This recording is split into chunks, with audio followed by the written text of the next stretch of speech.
Hello दोस्तों, PhD का एक नया नोटिफिकेशन स्टार्ट हो गया है जो कि सेंट्रल यूनिवर्सिटी ऑफ जम्मू से है। दोस्तों, इन्होंने काफ़ी सारे सब्जेक्ट के लिए आवेदन मांगा है। दोस्तों, ये सेशन 2024-25 सेशन के लिए आवेदन था, जनवरी 2025 सेशन के लिए। इन्होंने यहाँ पर सबसे पहले एलिजिबिलिटी बताई है। तो एलिजिबिलिटी के अंदर आप देख सकते हैं कि यहाँ पर इन्होंने 1 ईयर की मास्टर डिग्री, 2 सेमेस्टर की मास्टर डिग्री मांगी है। 4 ईयर की बैचलर डिग्री के साथ में आप आवेदन कर सकते हैं, या आपके पास में 2 ईयर की मास्टर डिग्री हो, 3 ईयर की बैचलर डिग्री के साथ में, तब भी आप आवेदन कर सकते हैं। एटलीस्ट 60% मार्क्स आपके होने चाहिए या 6.5 CGPA होनी चाहिए। और दोस्तों, इंजीनियरिंग डिपार्टमेंट के लिए यहाँ पर इन्होंने फर्स्ट क्लास मांगी है। यहाँ पर ये यूजी और पीजी दोनों लेवल पर होनी चाहिए। बाकी सभी के लिए मिनिमम 60% मार्क्स मांगे गए हैं मास्टर डिग्री के अंदर ही, इंजीनियरिंग को छोड़ के। और दोस्तों, यहाँ पर रिलैक्सेशन दिया जाएगा 5% का SC ST OBC non criminal PWD और EWS कैटेगरी वालों के लिए। और यहाँ पर एलिजिबिलिटी एंड स्पेशलाइजेशन बताए हैं। यहाँ पर डिपार्टमेंट का नाम दिया हुआ है, एलिजिबिलिटी बताई गई है, साथ में स्पेशलाइजेशन दिया हुआ है, कौन से स्पेशलाइजेशन के अंदर आप आवेदन कर सकते हैं। तो ये देख सकते हैं आप।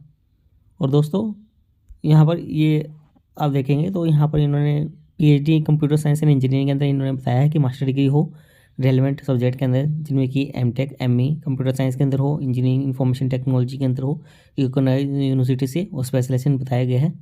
सब्जेक्ट हम आपको बता देते हैं: computer science and engineering, computer science and information technology, mass communication new media, chemistry, comparative religion and civilisation, human resource management, botany, mathematics, Hindi, zoology, economics, marketing management, physics, public and policy and public administration, electronics and communication engineering, tourism and travel management, national security studies, social work, education, environmental science, English, biotechnology. तो ये total 21 subject बताए गए हैं यहाँ पर, जिसके अंदर कि आप आवेदन कर सकते हैं। और यहाँ पर उनकी डिग्री बताई गई है, कौन कौन सी डिग्री एलिजिबल रहेगी, और स्पेशलाइजेशन बताए गए हैं। और दोस्तों, यहाँ पर टेबल नंबर 2 दी गई है, सीट अवेलेबिलिटी बताई गई है यहाँ पर। तो आप देख सकते हैं प्रोग्राम बताए गए हैं और नंबर ऑफ़ सीट्स बताई गई है, कौन सी कैटेगरी के हिसाब से यहाँ पर सीटें कितनी हैं तो बताई गई है। जैसे कि आप PhD केमिस्ट्री के अंदर देख सकते हैं कि SC के लिए 3 सीट है, ST के लिए 1, OBC के लिए 5, EWS के लिए 1, अनरिजर्व के लिए 9 सीट है। टोटल सीटें 19 बताई गई है।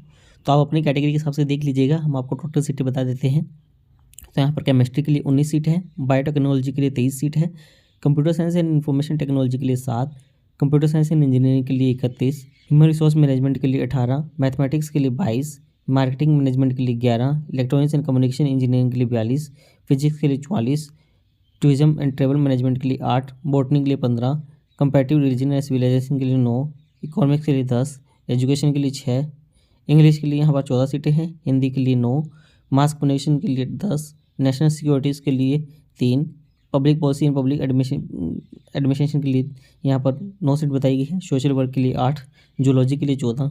तो ये सीटें कम या ज़्यादा हो सकती है। दोस्तों, यहाँ पर मोड ऑफ सिलेक्शन बताया गया है। तो यहाँ पर बताया गया है कि जो सीरियल नंबर 1 से 10 तक है टेबल नंबर सेकंड के अंदर, जो हमने बताया है अभी, तो उनका जो एडमिशन होगा वो कॉमन एंट्रेंस टेस्ट के थ्रू होगा, और उसके बाद में मेरिट बनेगी तो आपको एडमिशन दे दिया जाएगा। तो यहाँ पर इनको 50% मार्क्स सिक्योर करने होंगे कॉमन एंट्रेंस टेस्ट के अंदर, इंटरव्यू के अंदर जाने के लिए। तो ये आप देख लीजिएगा, अच्छे से देखिएगा कि टेबल नंबर सेकंड के अंदर 1 से 10 तक, तो टेबल नंबर सेकंड के अंदर 1 से 10 तक, जिसमें कि केमिस्ट्री से लेकर टूरिज्म एंड ट्रेवल मैनेजमेंट तक इनका कॉमन एंट्रेंस टेस्ट होगा। तो इस बात का ध्यान रखिएगा कि आपको यहाँ पर CET एग्ज़ाम देना ही होगा। और दोस्तों, बाकी जो नेट JRF गेट वाले हैं वो एग्जाम्प्टेड रहेंगे CET एग्ज़ाम देने से। बाकी यहाँ पर ये इनका फिर से बताया भी गया है 1 से 10 तक कौन कौन से हैं यहाँ पर। तो एग्जाम्प्टेड वाले भी अप्लाई कर सकते हैं और इंट्रेंस टेस्ट वाले भी अप्लाई कर सकते हैं, उनको नेट JRF वगैरह कुछ नहीं है तो। और यहाँ पर सीरियल नंबर 11 से 22 तक जो टेबल नंबर सेकंड के अंदर बताया गया है, तो वो वाले सिर्फ वही आवेदन कर सकते हैं जिनके पास नेट JRF गेट वगैरह एग्जाम्प्टेड कैटेगरी के अंदर आते हैं। उनके अंदर ये कॉमन इंटरेस्ट टेस्ट वाले अप्लाई नहीं कर सकते। और यहाँ पर इन्होंने वेटेज वगैरह बताया है कि JRF नेट गेट CET का 50% का रहेगा, और पर्सनल इंटरव्यू का भी 50% का रहेगा। रिजर्वेशन वगैरह बताया गया है, और कंप्लीशन ऑफ एडमिशन फॉर्मेलिटीज़ भी बताई गई है। तो ये आप देख सकते हैं अच्छे से। यहाँ पर अपने डिटेल्स वगैरह अच्छे से पूरी सही से डालिएगा। और यहाँ पर इंपॉर्टेंट डेट्स की बात करें तो 14 जनवरी से स्टार्ट हो गया था, और 13 फरवरी इसकी लास्ट डेट रहने वाली है। और फीस की बात करें तो unreserved OBC non criminal EWS के लिए 1000 रुपये फीस है, SC ST PWD के लिए 500 रुपये फीस है, और एप्लीकेशन सबमिट किस प्रकार से करना है, तो ये लिंक दिया हुआ है, आपको उस वेबसाइट पर जाना है तो आपको मेन वेबसाइट के मेन पेज पर ही मिल जाएगा। वैसे लिंक यहाँ पर भी दिया हुआ है अप्लाई करने के लिए, और क्या क्या डॉक्यूमेंट आपको ऑनलाइन चाहिए होंगे भरते वक्त। तो मास्टर डिग्री हो, डिग्री मार्कशीट वगैरह, और नेट JRF गेट वगैरह सर्टिफिकेट हो, जो भी एप्लीकेबल हो। तो यदि आप कॉमन टेस्ट के थ्रू जाना चाहते हैं तो कर सकते हैं 1 से 10 वाले अप्लाई के अंदर, और कैटेगरी सर्टिफिकेट हो। दोस्तों फिर भी आपको कोई इशू आ रहा है तो यहाँ पर एक ईमेल आईडी दी हुई है, तो आप इनसे कॉन्टैक्ट कर सकते हैं।